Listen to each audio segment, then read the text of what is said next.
Today's webinar that I'll be presenting is Common Sense Trading. Are you trading to win? And of course, what we're looking at today is something called technicals and fundamentals. And in today's world, a lot of people don't look at fundamentals. Now, I'm a futures trader. As Reed mentioned, I got my love of the markets actually started on the trading floors of the Chicago Board of Trade in the 80s. And there were thousands of traders on the trading floors. Today, the floor is pretty much gone. I have to say it was quite depressing being there in the last few days. In the 90s, excuse me, I was asked to manage the Futures Learning Center for Futures Magazine Group. At that time, Futures Learning Center was the premier destination for trading education. It was also the place every self-proclaimed market guru came to market their stuff. And I've marketed pretty much all of them. In 2006, I came to work for the Commodity Research Bureau as educational director, and this is where I began Trends in Futures in 2011.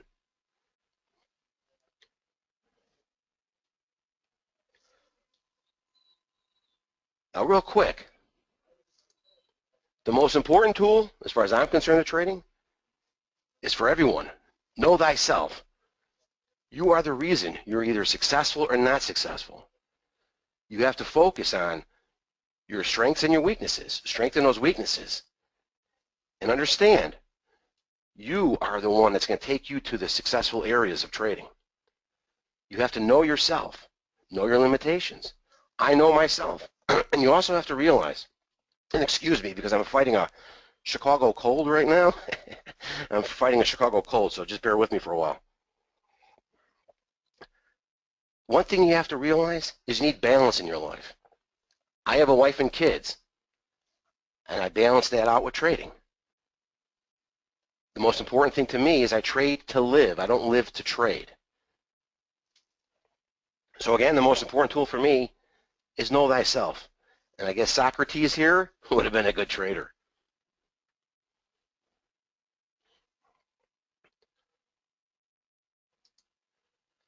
Now, the most important ingredient, as far as I'm concerned, for trading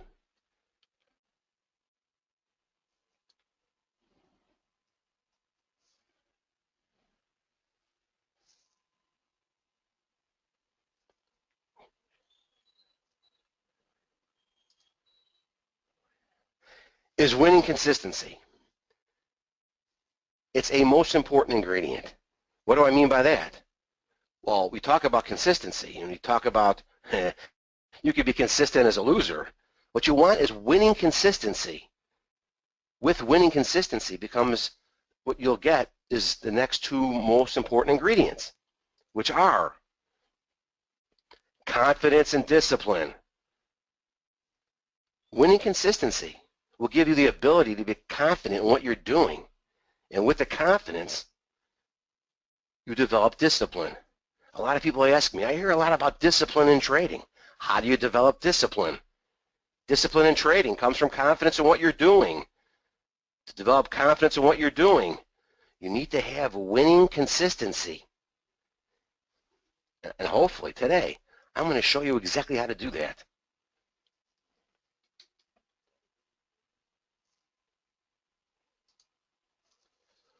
So at this point, for everyone, what moves the markets? And again, we're talking futures markets, but again, we could look at Forex, even stock market today. What moves a particular market or a particular stock or the Forex pair or an ETF? What moves the markets? Think about that for a second.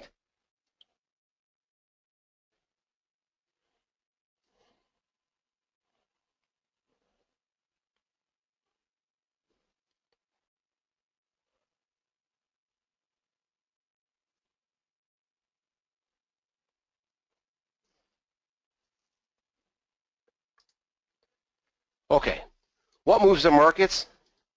Many people think that you look at a chart and you say, oh, candlesticks or Fibonacci or Elliott wave. These are all things that move the markets. No, those are things that help you get into the markets. Now, I was trained by Joe DiNapoli on Fibonacci and Bob Prechter on Elliott wave. Steve Nissen helped me with candlesticks. What do I use on my charts? You'll see in a moment. I don't really use Fibonacci and Elliott wave. However, what moves the markets? Buyers and sellers move the markets. And of course, that snapshot you're seeing is a thing of the past. There's no more pits. However, buyers and sellers today move the markets.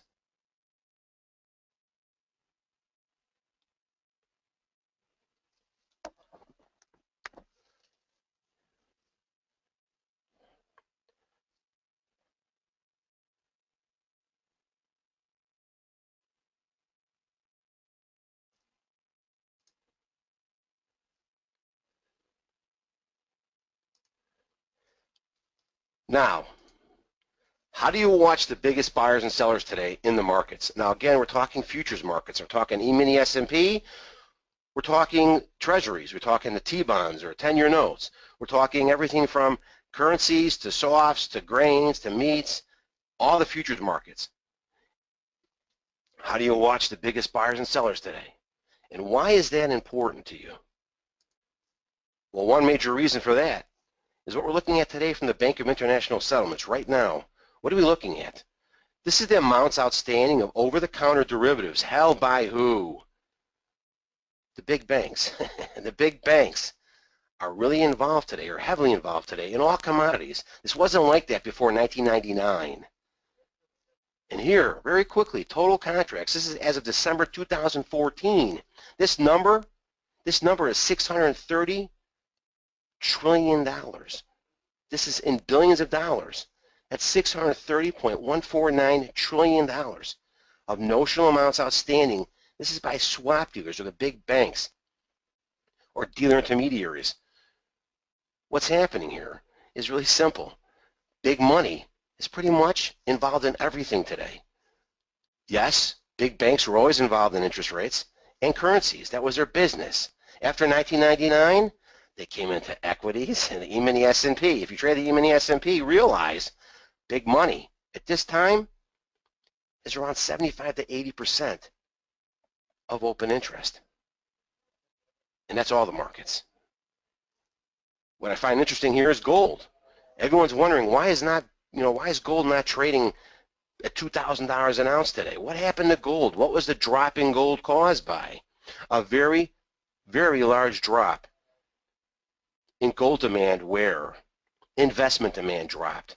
Look at the notional amounts outstanding. In December 2012, $486 billion. We lost, or actually we didn't, the gold lost $186 billion in notional value down to $300 billion as of close December 2014. That's a large drop in gold. That's why gold is not where people are expecting it to be. But these numbers are huge. And that's why it's important to see what these guys are doing in the markets week to week, how they posture. Are they in a bullish posture? Are they in a bearish posture? Are they changing their posture? And how do you do that? How do you watch this closely? The Commitment to Traders report came out in 1962. That was to bring transparency to the futures markets. And it did that for a long time. And what happened? In 2009, we had new reports come out. The old report was the legacy report. You had commercials. These are the people that are involved in the commodity. These are the people that bring you cornflakes every morning or your coffee in the morning or your orange juice in the morning. These groups were not held to position limits. You had the large speculators back then that were held to position limits, and the small speculators were what was left over. They were not responsible to report their positions to the CFTC. In 2009, a new report came out for commodities, or the disaggregated COT report. This is only commodities. That report broke out swap dealers. Remember that big number I showed you, that $630 trillion? They took out the swap dealers from the commercial category, developed another term for commercial, which they call producers and processors. Producers, these are the people that you'd expect to hedge the market. Swap dealers were involved. They were saying that they're actually hedging. No, they're not. They were actually speculating in most of the commodity markets, except for a couple. You have managed money and you have other reportables. These are all groups that have to report their positions to the CFTC every week. a year later. Traders and financial futures. This is for futures. This is for currencies, and this is for interest rates. Traders and financial futures is not correlated to the COT old report. The disaggregated report is producers and swap dealers. If you take their numbers together, that equals the commercial number in the old report. Manage money and other reportables, non-commercial, large spec in the other report. And it's very easy to see that, and I'll show you that in a moment. Because why and how do you look at this on a chart? Excuse me. The way you look at this on a chart is over time. 1 week doesn't necessarily mean anything. You have to look at this over time. And here, real quick, does it work? Of course it works. Why do I say that? Big money. Look at the Japanese yen. This is the Japanese yen. This is from the futures contract. And again, you use this to trade options. You use this to trade Forex. If you want to know where a market's headed over time, week after week, see how big money is posturing in a market. I've highlighted areas where we saw some interesting moves taking place by big money. Here we've got a bearish move taking place, dropping the yen. From where? 130 down to 120. Not a bad trade to get into. Then we've got a bull move taking place. What's happening? Dealer intermediaries are now becoming net short. Dealer intermediaries, as defined by the CFTC in the Traders and Financial Futures Report, are defined by the CFTC as the sell side of the market. What does that mean? They're selling in an uptrending market. Remember something about futures. You need buyers and sellers. Just buying isn't going to move the market. You need someone selling and buying. Who's selling in an uptrending market? Define that. You'll define market action and market direction every week. Of course, you use a daily chart to get involved in some of these trades. But this is how it works. What happened towards the end of 2012? Right in here. What took place? We had somebody running for office in Japan. What was he doing? What was he saying? Abe was saying if he gets elected, he's going to drop the yen. And that's exactly what he did. You catch a nice ride down in the yen. Is there anything wrong with doing this? No.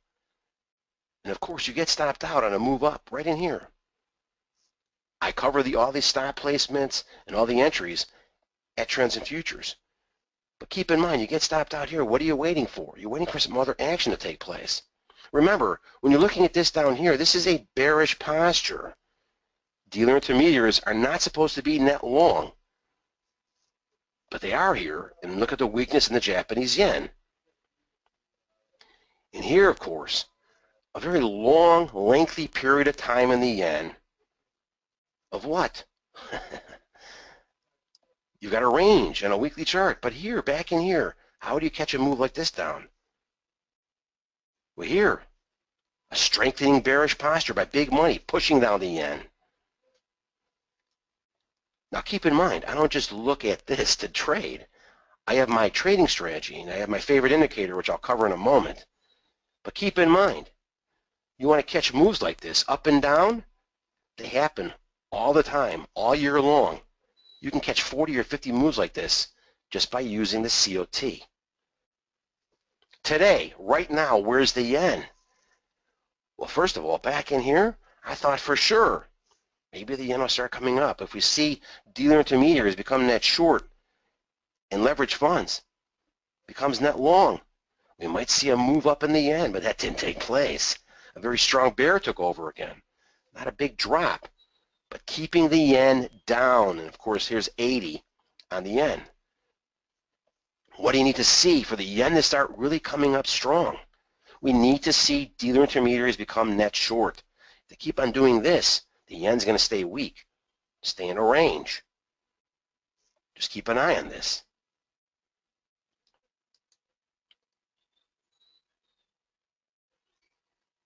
And here, the E-mini S&P, people ask me all the time, does big money affect the E-mini S&P? Well, sure they do. And here's one major reason I use the new reports. The old report showed a possible bullish posture starting. That wasn't true at all. What was happening was asset managers were dropping net longs. And look at the red line here. This is dealer intermediaries. Dropping net shorts, becoming net long. This is a bearish move. This is a bearish posture. Last week, something changed. What changed? A slight change by dealer intermediaries, dropping net longs. If you want to see a rally up in the E-mini S&P, watch for dealer intermediaries to become net short again. If they do that, the E-mini S&P is done dropping. At this point, I'm not ready to say that. This is still, to me, bearish posture by big money in the E-mini S&P. So while, yes, day to day, you'll see movement up and down.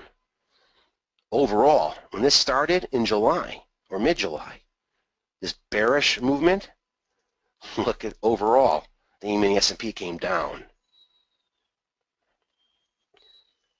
And back here, very similar setup taking place. What was happening here? You saw some liquidation of dealer intermediaries liquidating net shorts. We had a nice little drop, 1, 2, 3, about 4 weeks. The S&P came down until dealer intermediaries and the whole COT report became bullish again, the E-mini S&P.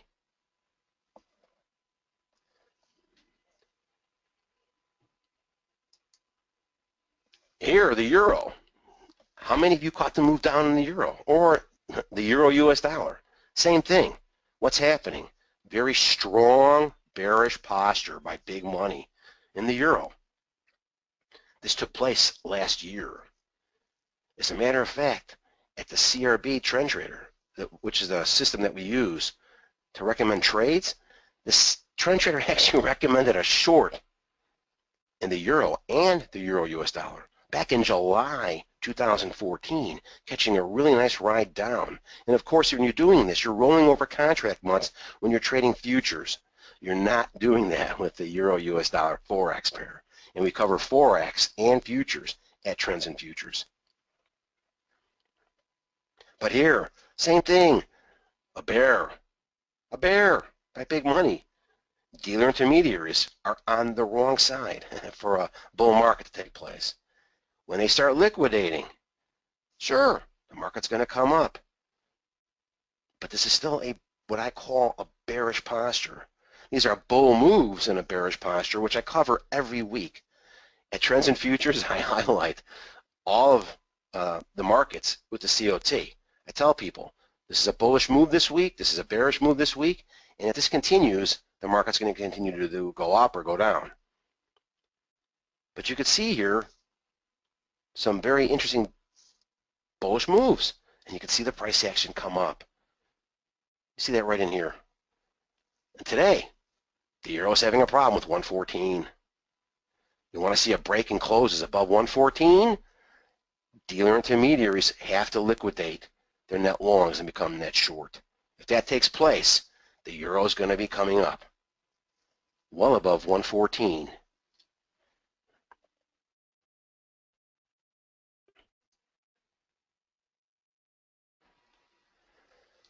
Here, crude oil. This is an interesting market because of one thing. Like gold, in crude oil, swap dealers are hedging crude. They're not speculating. In most of the commodity markets, you'll find this green line way up here. What you're find this interesting is swap dealers took the reins of the sell side of the market in crude oil in January 2012. See that right in here. You see the green line cross the red line. The red line is producers. And this is something I've never seen happen before. Producers actually became net long crude oil. And look at crude oil. The last time it hit $110 a barrel. Producers, other reportables, and managed money, all net long. The only group that was net short to prop up crude oil prices were swap dealers. And that's just the way it is today. You want to catch a nice ride down in crude oil. Here it is. Mass liquidation. Producers are liquidating their net shorts. But look, swap dealers are really liquidating their net shorts. And look at the price of crude oil. Pretty much didn't stop until 45 from just above 105. The drop. How do you catch something like this? Well, I'll show you that in a moment with other technicals. However, looking at what's taking place, you know big money is pushing down crude oil. And here, just this past week, what's happening? Producers are actually taking over the sell side again of crude oil. And that's actually the way it's supposed to be. At this time, swap dealers are dropping net shorts. Managed money did the same last week. So it was a kind of a mixed signal last week with producers starting to become bullish crude oil. And you see back here, managed money was also bullish crude until this past week. If we see this continue, if we see managed money add to net longs and producers add to net shorts, crude oil prices are going to start coming up, especially if swap dealers continue adding to net shorts. Like we see back in here. Look at the move from 45 to 60, right back here. You want to catch moves like this, learn how to use the COT. You want to trade options and catch moves like this. Learn how to analyze the COT. Gold on a weekly chart, very similar type setup. Even back here for a long period of time here, the green line, the swap dealers, we actually have a larger net short position than even producers. And look at the drop in gold. Again, what was happening in gold? Investment demand was drying up. Look at GLD in 2012. GLD, the ETF for the big ETF for gold, had 1,373 tons of gold in 2012. They were the sixth largest gold holder in 2012. Today, GLD has 741 tons of gold, dumping over 600 tons of gold. What's happening? Gold prices are dropping, even below 1,200. 1,200 to 1,225 is apparently what? It's that number, the all-in number for mining companies to take an ounce of gold out of the ground. And today, look where gold's trading. This past week, past couple weeks, look at something taking place right now in gold. Gold could get ready to pop if we continue to see producers add to net shorts, swap dealers add to net shorts, and managed money add to net longs. Gold will pop. Just like we see back in here.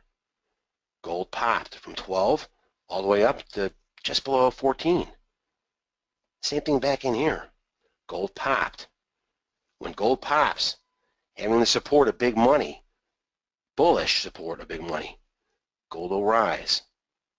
The next time we'll see 1,200 at gold, we'll see big money posturing for a bull in gold. So that's basically how I use the COT.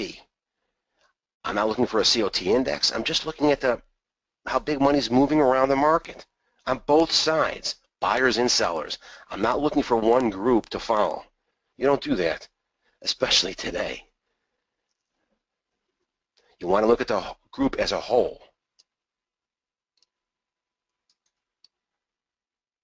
So for me, it's real simple. A successful trading strategy must quickly tell you strength or weakness of trend, if buyers or sellers are in control, if a market is overbought or oversold, with the connection to strength of trend. Anybody uses indicators that tell you if a market's overbought or oversold. If you have no connection to strength of trend, how do you know what's going to happen in an overbought or oversold condition? And then, momentum of current price action. And a successful trading strategy must tell you exactly how big money is basically moving in the market you're trading.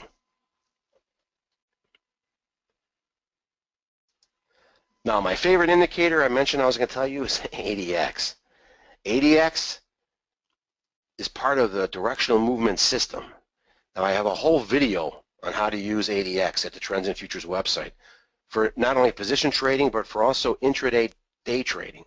I use ADX for all of that. ADX is a very interesting indicator to me because it's only there and its only existence is to measure strength of trend. ADX doesn't do anything else but measure strength of trend. It does not give you any directional signal as far as in the market's going. It just tells me if I'm dealing with a strong trending market or a weak trending market, or if I'm dealing with a market that's just starting out to become a strong trending market, or it's ending a weak trending market. When you bring DI plus and DI minus into the ADX box, what happens? DI plus measures strength of buyers. DI minus measures strength of sellers. Who's taking over, buyers or sellers? This happens to be for daily charts. You can look at this on a weekly chart, like I said, intraday. Now, why do I like ADX so much? I've tried everything. When I was at Futures Magazine Group, I was given access to so many different indicators and everything. And don't forget, I came off the floor. So that for me, it was kind of difficult because on the floor, you don't have time to look at 3, 4, 5, 6 indicators. You're getting into the momentum of the market on the floor. But when I'm position trading, ADX does something that no other indicator does. And again, this is with the directional movement system. And what's that? First, market conditions. There's an awful lot of people out there telling you, oh, you need, this strategy to trade this condition and this strategy to trade that condition. Absolutely not. One strategy to trade all market conditions. ADX will tell me the 8 market conditions that I know. I don't know of any other market conditions other than what I'm looking at now on the screen. If you could send me some that I don't know about, let me know.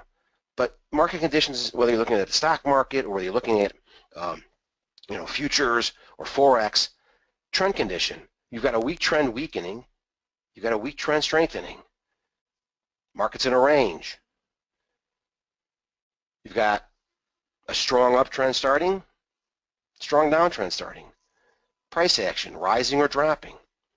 This is where I try to put everybody into trades at Trends and Futures. When we see a strong uptrend starting, when we see a strong downtrend starting, and many times this can be taking place within a range. And what we're trying to do here is swing trade some of these markets, where you catch a swing trade that turns into a longer term position trade. Also, ADX will tell me strong uptrend is strengthening or a strong uptrend is weakening. A weakening trend, very careful here. You got a dropping or rising price action dealing with a strong downtrending strong downtrend weakening. Choppy price action. What are you looking for when a strong uptrend is weakening and a strong downtrend is weakening? You're looking for something. You're looking for a range to develop, especially if the market becomes a weak trending market. You look for that range to develop. And once you see that range develop, you understand what you're doing in this market. For instance, what if a market is overbought at the top of a range and it's a weak trending market? The market's not going to stay there very long. Weak trending markets do not remain overbought or oversold for very long, usually. Not always. Don't use that word always in anything when you're trading. Usually. So here, I use ADX because I can quickly tell the market condition. What am I dealing with? Is the market overbought or oversold? I use stochastics. And I'm going to show you what I do on a daily chart and a weekly chart, and even an intraday chart right now.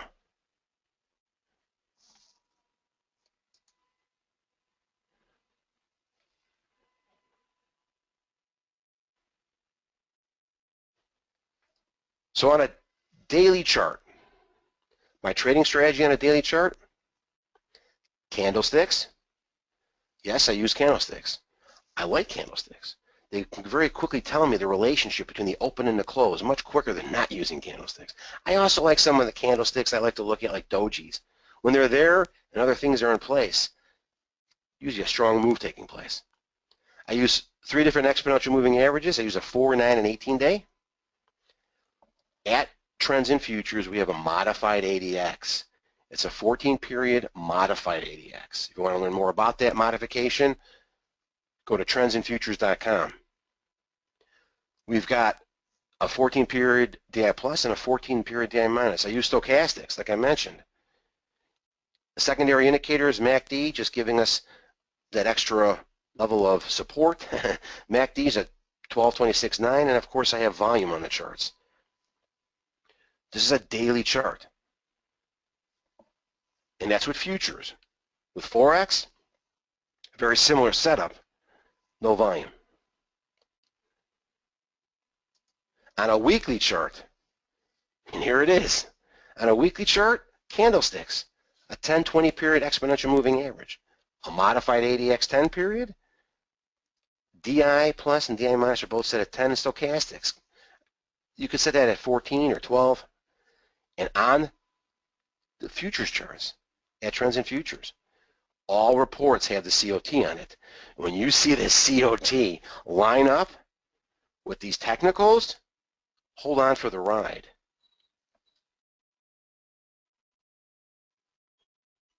That's a weekly chart. Now, for many of you who probably day trade, I'm guessing many of you do day trade. Again, my strategy, a 5-minute chart, I do day trade. I day trade, pretty much I stay to 4 markets. On a regular basis, I stay to 4 markets. I day trade gold, crude oil, even the S&P, and I do day trade 1 grain, and that's soybeans. But on a 5-minute chart, I use candlesticks, exponential moving average, 10-20. I have a 10-period ADX modified, and a DI plus and DI minus, they're all set at 10. Stochastics, which is optional for some people, I have that as set at 10 also. That's on a 5-minute chart, allowing me to see where I'm catching intraday trends in a market. I'm not looking to get it to one candle and get out the next candle and get in, get out, get in, get out. I'm looking for intraday trends, maybe making 3 or 4 trades a day, but taking out 7, 8, 9 candles up and down. I'm not looking to get into these sideways price action in my day trades. People aren't going to tell you, most people aren't going to tell you that in the business. The less you trade, you'll actually make more because you're focusing on the highest probability trades, whether you're day trading, whether you're position trading.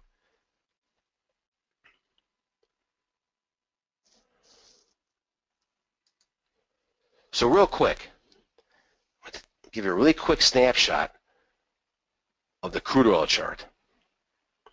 This is a crude oil chart basically from today, and this is a daily chart. Now, of course, you could see back in July 2015 what was happening, or at the end of June, something was taking place. You had a weak trending market, and yes, crude oil can be a weak trending market. It is right now. Look at the range between 44 and 48. Look at today's price action. But keep in mind, what am I looking for? What comes up at Trends in Futures is something called MTS. These are MTS signals telling you it's time to look for a short in crude oil. The CRB TrendTrader actually recommended a short, the first trading session in July at 58.01 on close. The CRB TrendTrader recommends trades only on close. I definitely would recommend the trade below 60 here, like I told the Trends in Futures members, 59, maybe below 59. But TrendTrader actually recommended a really nice short and rode the market all the way down. Not a bad trade to get into. And this is interesting. Look how strong the trend became. This became an extremely strong trending market down with ADX numbers over 80. In 3 days, I've had people ask me, how could this not be a strong trending market up? It's $10. It wasn't a strong trending market up. Look at ADX. Something was weakening here. The very strong trending market was weakening. Yes, green MTS. Also keep in mind, you adjust your stops from the largest open trade equity close. You're getting stopped out on a move up. I tell people where to place their stops. I give them a range. Based on what? Not percentages. I base everything in dollars and cents. How much money you plan on taking out of this trade. I'm not a big fan of percentages. I'm a bigger fan of how much money you put in your pocket. So here, the move up takes place. Market becomes overbought. Weakening trending market.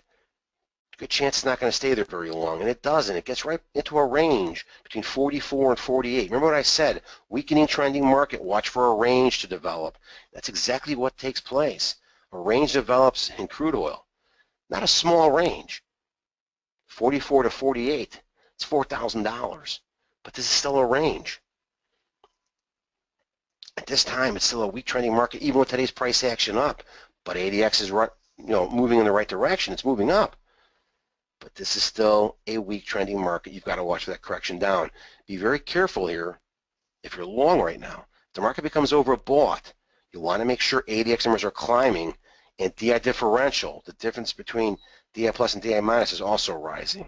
There's a tool at Trends in Futures called the Futures Strategizer. It's the most popular used tool at the site. It allows you to catch trends. It also allows you to be very careful in some of these trades. Again, if you're long above 48, be very careful of a correction down that might be coming. And that's, again, based on what I'm looking at on technicals. On a weekly chart, we saw this chart earlier. This is a little smaller. But again, big money. How's big money posturing in crude oil right now? Producers are actually somewhat bullish, even after last week's move. Managed money also, except for this past week, they did drop net longs, which is a bear move and what I call a bullish posture by managed money. I've been talking about this market for quite some time. This market's about to pop. From what I could tell on big money right now, it's going to pop up, not pop down. I know many people are expecting crude oil to be at $20 a barrel like Goldman Sachs is saying, but big money right now, and that includes Goldman Sachs. Something else is taking place. While swap dealers are liquidating their net shorts, producers are not. So here, perfect example of how my trading strategy works with the COT. All the technicals that you want to look at are on the charts at Trends and Futures. Now, real quickly, what about an intraday chart? Crude oil. This is a 5-minute chart from today. What's happening? Well, first of all, I don't know how many of you day trade or how many of you do what I do, but at night, I'm not up. I'm not up at 3 o'clock in the morning from 3 to 4. I'm missing this move up. I don't trade 24 hours a day. But what I do is I wake up usually around 5 a.m. and I'm on the charts usually around 5:45, 5:50. And I start analyzing the overnight activity. You have to analyze the overnight activity. What was happening between 3 o'clock, 4 o'clock, even from between 5 and 6? 4620 was a number that I drew a line straight across the chart on. And what am I looking for now? Well, here, we had a strong trending market up. Actually, a green MTS signal right here. Again, I'm not up here. And there's not a lot of volume. But here, a green MTS signal. And New York's open. All these times down here are Central Time. Green MTS. What am I looking for as a trader for a day trade? I'm looking for a break above 4620, or I'm putting an order in at 46.25. And you get on for the ride. Look who's taking over this market. Buyers are taking over crude oil for the day. Right here. You see DI plus over DI minus. Market becomes oversold. I'm not concerned about with the strength of trend at this time. And look at the strength of trend on the move up. Let's say you're in California. You woke up at 7 a.m. You're getting on the chart at 9 a.m. Central Time. Here's a new setup for you. Market's coming up. Place an order above 47.40 where the market stopped. And if you're trading and you caught this move up, maybe now's the time for you to add to positions. Unless, of course, you got stopped out on this move down, pocketing money. A winning trade. You get out, You wait to get back in, catching a nice move up. Now I took a snapshot of this chart around 12:30, right in here. Hey Gary, don't mean to interrupt, but we do have about 3 or 4 minutes left. Just want to give you a heads up. Okay, not a problem, not a problem. But this is a daily chart, intraday chart. Real quick, I understand that we're at a time. Here's the US dollar Japanese yen. This is the Forex pair. Daily chart, weekly chart. On the weekly chart, you won't see the COT. You want to catch moves like this, the US dollar Japanese Forex pair, even back here, TrendTrader actually recommended a short right on this red MTS signal. When that happens, get on for the trade. It's a short trade, meaning that short term, you're getting stopped out on this move up here, right in here, but you're locking in some nice profits or nice pips in this trade, catching a really nice move down. Technicals agreed with TrendTrader. Red MTS, the strength of trend develops. And here, again, you're getting stopped out, but you're pocketing money. Here you would have caught a nice move up. This took place again last year, 2014. So real quickly, if you want to learn a strategy that targets the best trades for the highest probability of success for futures, Forex, ETFs, and options, visit Trends and Futures at trendsandfutures.com. You want to learn proper trade management until exit, where I help you put the most money in your pocket from winning trades while minimizing losses.